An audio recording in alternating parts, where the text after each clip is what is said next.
Hello guys, this is an introduction to my YouTube channel. I'm coming on here today to just sit here and I guess do a journal and put an entry, maybe a video, a vlog, I guess. Hadn't seen one of those in a long time. I'm just kind of spitting off the cuff here. I have no script or nothing, but I have some recorded gameplay in the background. It's Destiny 2. I don't know how anybody feels about that game. I don't know if anybody likes that game.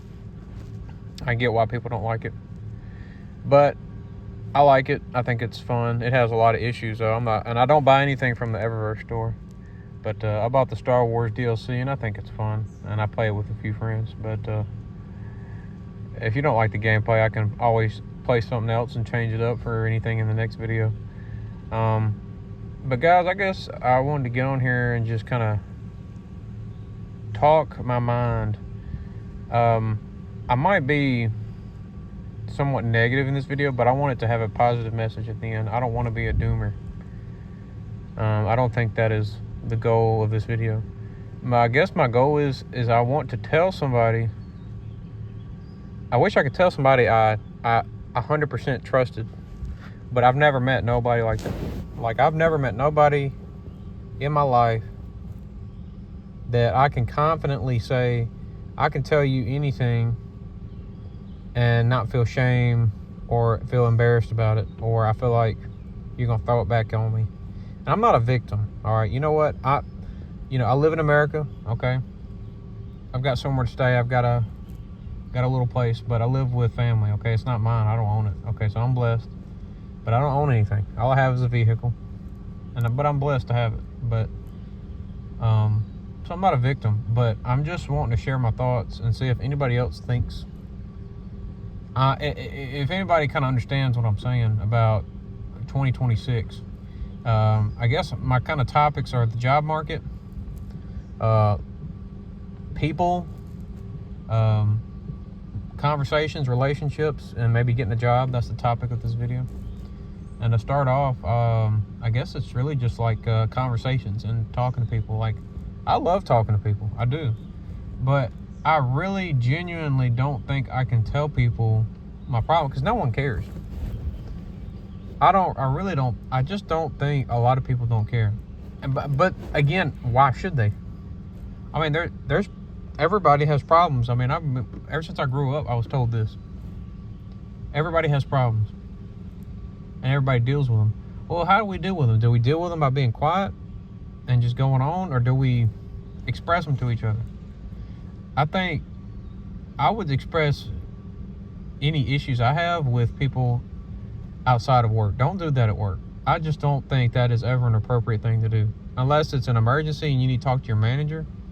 But generally, no, I don't go to work and tell people how I feel.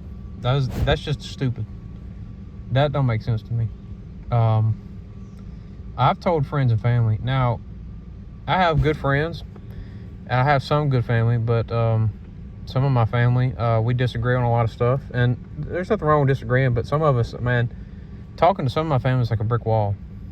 I don't really do anything. They don't really have any hobbies. Or nothing that I particularly like, but, what I mean is, if I want to visit them, we have to do what they got to do. They don't want to really go nowhere. They're older, I get it, but they don't really want to do nothing. So that's kind of what I mean. But my friends are the opposite, which I love my friends, but I don't understand why you would tell anybody at work how you feel. I think that's completely pointless. Work is a contract for money. I don't see it as anything more than that. I don't know. I've had a lot of bad job experiences. Honestly, I'm unemployed right now. That's a whole other video I could go into, but that's not the subject of this video. So I guess what I really want to say is, I don't know, trying to get a job. That's what I've been recently doing, and everybody already knows this. When you go on Indeed, man, you type in your town's name plus hiring this place and all this. You look at how much they're paying, how much experience they want, all of this. You do all this research. You sit down for 2 hours. You're filling out your resume, updating it, making sure everything's top notch, it looks good, it's correct. Man, you do all this and they may, oh, okay, we'll email you within a day or 2 days what you need to do next. No response. And you've done this 50 times and it takes 2 hours per application, because sometimes you'll do an application and they'll have you upload your resume, and then you're just re-uploading the information in your resume. It's like, this is a child's game. Who programmed this? Why did you ask for my resume if you want me to manually enter every piece of information from the resume? And now you sit down for an extra hour doing something for a ghost job, for a job that doesn't even exist anymore. Make it make sense. I mean, how is it that companies get, and this is a whole other subject for another video, but I kind of know the answer. I think a lot of us know subconsciously. How is it that companies are able to screw with people's finances or hopes of getting just a decent wage? Like, that's the thing. Sometimes we can't even get a livable wage. Just a 15, 16 an hour job. That's what's crazy. You know, I live in a small town and it's beautiful, but that's the problem. It's a small town, small business. You gotta know people. There's some big business, but you don't want to work at the big business. Walmart, a whole other subject. Terrible job. Wouldn't recommend. I did stocking at least overnight. I didn't like that. That was very terrible. Maybe comment if you've had a better experience. There may be other departments are better, but I did not like overnight stock. That was terrible. But I'm trying to get back into the automotive industry. I did that for years, and I liked that. It's just the company I worked for was a bad management work environment. I stuck with it for a few years, but after a while, I moved jobs to a trucking industry. And then that's a whole other subject. Failed a test there that I needed to take, so I could no longer stay there. And I guess you can assume what that is. Wasn't anything illegal. It is legal in Mississippi, but that's the thing. It's just, I get it. It's rules, but I don't know. That job was stressing me out after a while, and I guess I was already ready to quit mentally. So now I'm here unemployed, but I've got a nest egg with some money, but I'm definitely actively looking for work and thinking about a business.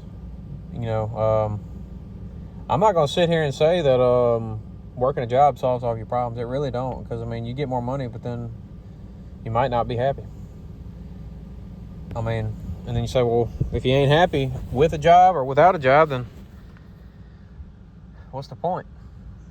And I think happiness is good, but it's not, I think joy. And you say, well, what's the difference? Well, joy is something, to me, in my experience, I can't define it for everybody. I don't want to do that. Like, I can't define success for everybody. I can't tell you that what you need to do to have a better life, like financially. I don't know. I'm broke.